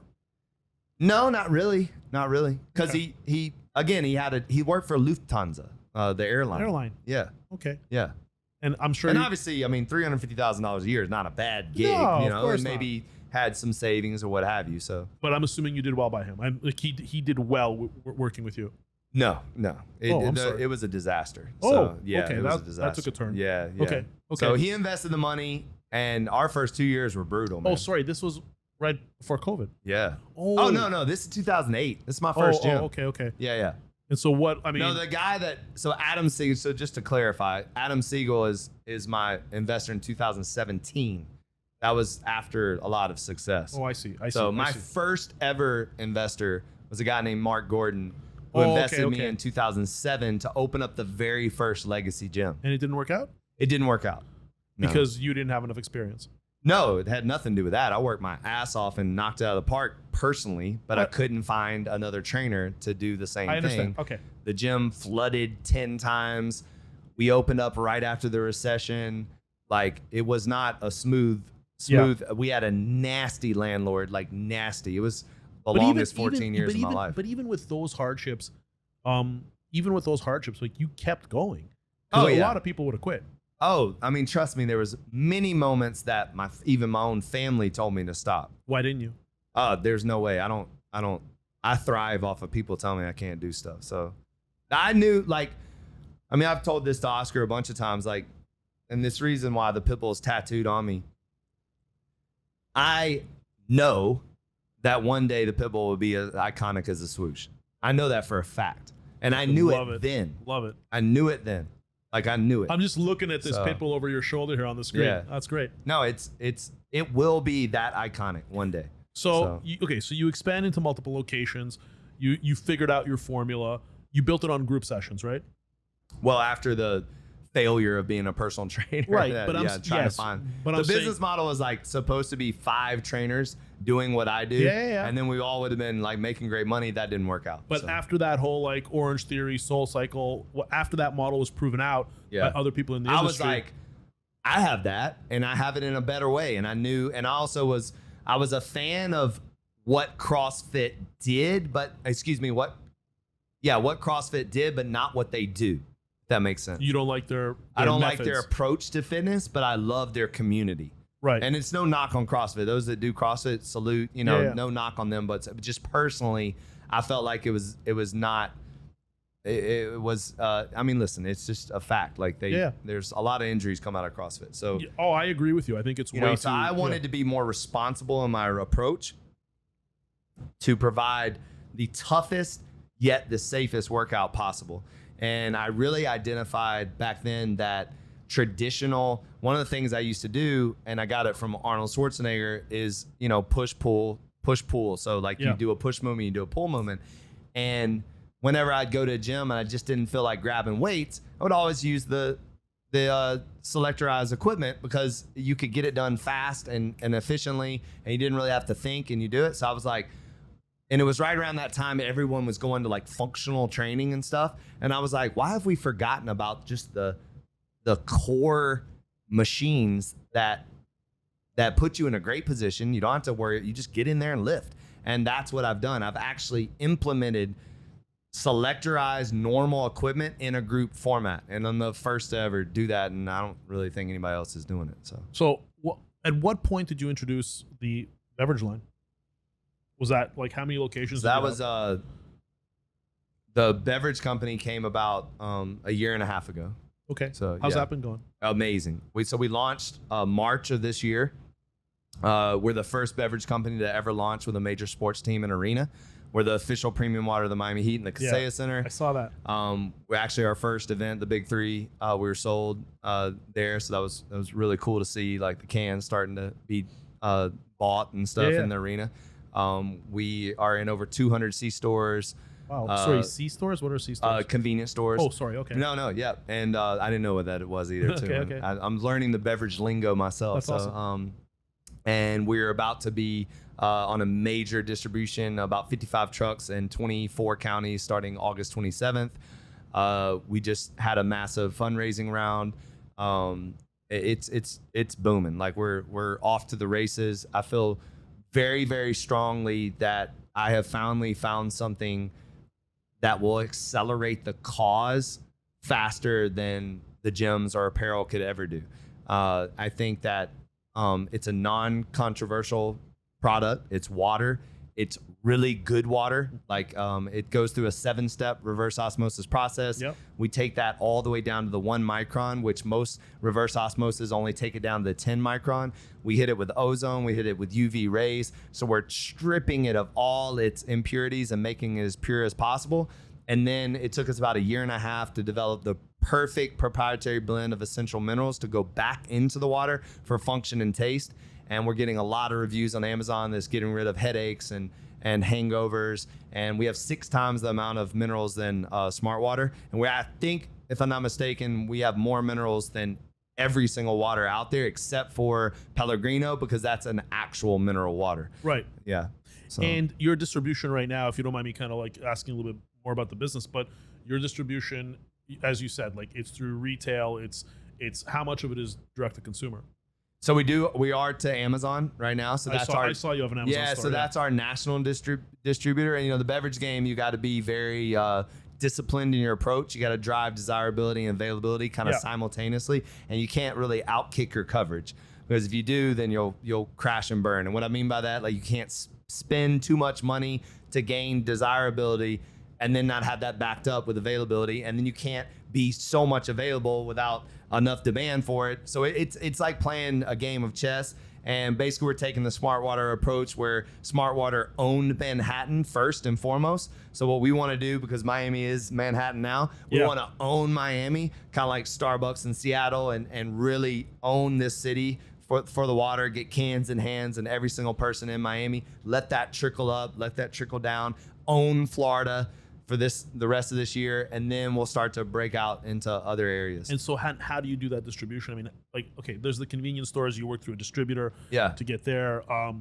How are you getting it into more people's hands? Like, what's the strategy? Honestly, it's a lot of like door knocking, to be, straight up. Door knocking for retailers. Yeah, like you literally go into a bar, a restaurant, a C-store, a jewelry store, a high-end shoe store, whatever, and you sell your water. It's literally that. And then obviously these connections with major distributors and these kind of conversations with these distributors help accelerate. So we just landed one that has 55 trucks in 24 counties. So that obviously helps you very much. And it's just how large is this team? How large is the NDO team? Oh, it's pretty big. We just finished our fundraising round. Our goal was about, I don't know if I should talk about it, but anyways. Yeah, that's okay. You don't have, if there's no, I'll tell you the details. But later. it's like, so we have some celebrities that are endorsed, that are investors. I have some athletes that are investors, and then I have a lot of New York finance guys that invest. So we have a very nice strategic portfolio of investors, very spread out, very different demographics, so that we didn't want all finance money, we didn't want all celebrity money, we didn't want athlete money. We wanted to really spread it out, because I truly believe that there's a lot of power in relationships, and there's a lot of power in diversity. So if you can have a New York finance guy, a celebrity, an athlete, you can have your uncle, you can have, people that have influence in different ways. Then again, not a controversial product. Everyone drinks water, but are you drinking the right water? And is your water good for you? And then we're really hitting the ultra premium side of this. So I truly believe that the premium space in water has not been disrupted in 40 something years. If you really think about it, Fiji, Voss, Aquapana, Saratoga, Pellegrino, it's the same crap. And again, not crap. I mean, it's not crap, but it's the same water, same packaging, same plastic, same glass bottle for 40 something years. I mean, Fiji they haven't even come out with nothing. I mean, it's just been Fiji and then a plastic bottle. We're heading into an era where sustainability is a real thing. We're heading into a world where like Hollywood, Florida is banning plastic at all events. You're seeing it in LA, you're seeing it in New York. I think we're going to see it more in Miami. And so, getting away from plastic. Plastic is found in our bodies. Plastic's found in tap water. It's not good for you. What was the genesis of this? Why'd you do this? I mean, there's the business opportunity, but this is a very kind of different type of business than CPG, definitely. Right, CPG is a whole other animal. It's a beast. Valeria and I are actually invested into a kombucha company. Oh yeah, okay. Out in Canada out of St. John's, and we actually look at. I'm actually talking right now. We're in the midst of doing a small contribution with a collagen infused iced tea. Okay. So it's like an internal beauty product. Yeah. So that's something that we're currently looking at. Very cool. Yeah. But it's a very, very different business. It's a very difficult business. It's a very crowded space. Yep. So what was the genesis of this? Like, why did you go into such a difficult arena when you could have, and you still probably will continue increasing your footprint in terms of the number of gyms you have, like across? Because right now you're mostly in Florida. You said you're opening up two out of state. Nashville 2025. Yeah. And we're also looking in Dallas and Denver, and we'll be in other places. So I guess eventually. my question, what I'm trying to boil my question down to is, instead of continuing to double down on what you have massive expertise in and opening up more gyms, more locations, whether they're corporately owned or franchised, what made you go into CPG, which is like one of the most difficult businesses to succeed in? Yeah. So how it worked out was my business partner, Adam Siegel, we were looking for gym investors, and we're looking to get people to invest in my gyms. Yeah. So he introduced me to a man called, this sounds like he's some fairy tale, but he introduced me to a man named William Mahfood, who owns Wasinko. It's the largest distribution and beverage company in Jamaica. He had done a lot of work with him, and he's massively, he basically runs the distribution and beverage world in Jamaica and the Caribbean. And we brought him to my gyms, and we were trying to pitch him on investing in the gyms. And, what does he do? Beverages and distribution. Yeah. And he kept, every time I would bring him here, I would bring him, to Coral Gables. All he would be doing is staring at my fridge. And he just you could just tell his mind was just kind of like going like that. So that conversation kind of led into why haven't you ever done, who handles your beverages? How do you get to this? And so ironically, we started with beer. Unfortunately, this interview came to an abrupt end because a fitness class started and the music was too loud. Thanks for listening, and see you on the next episode.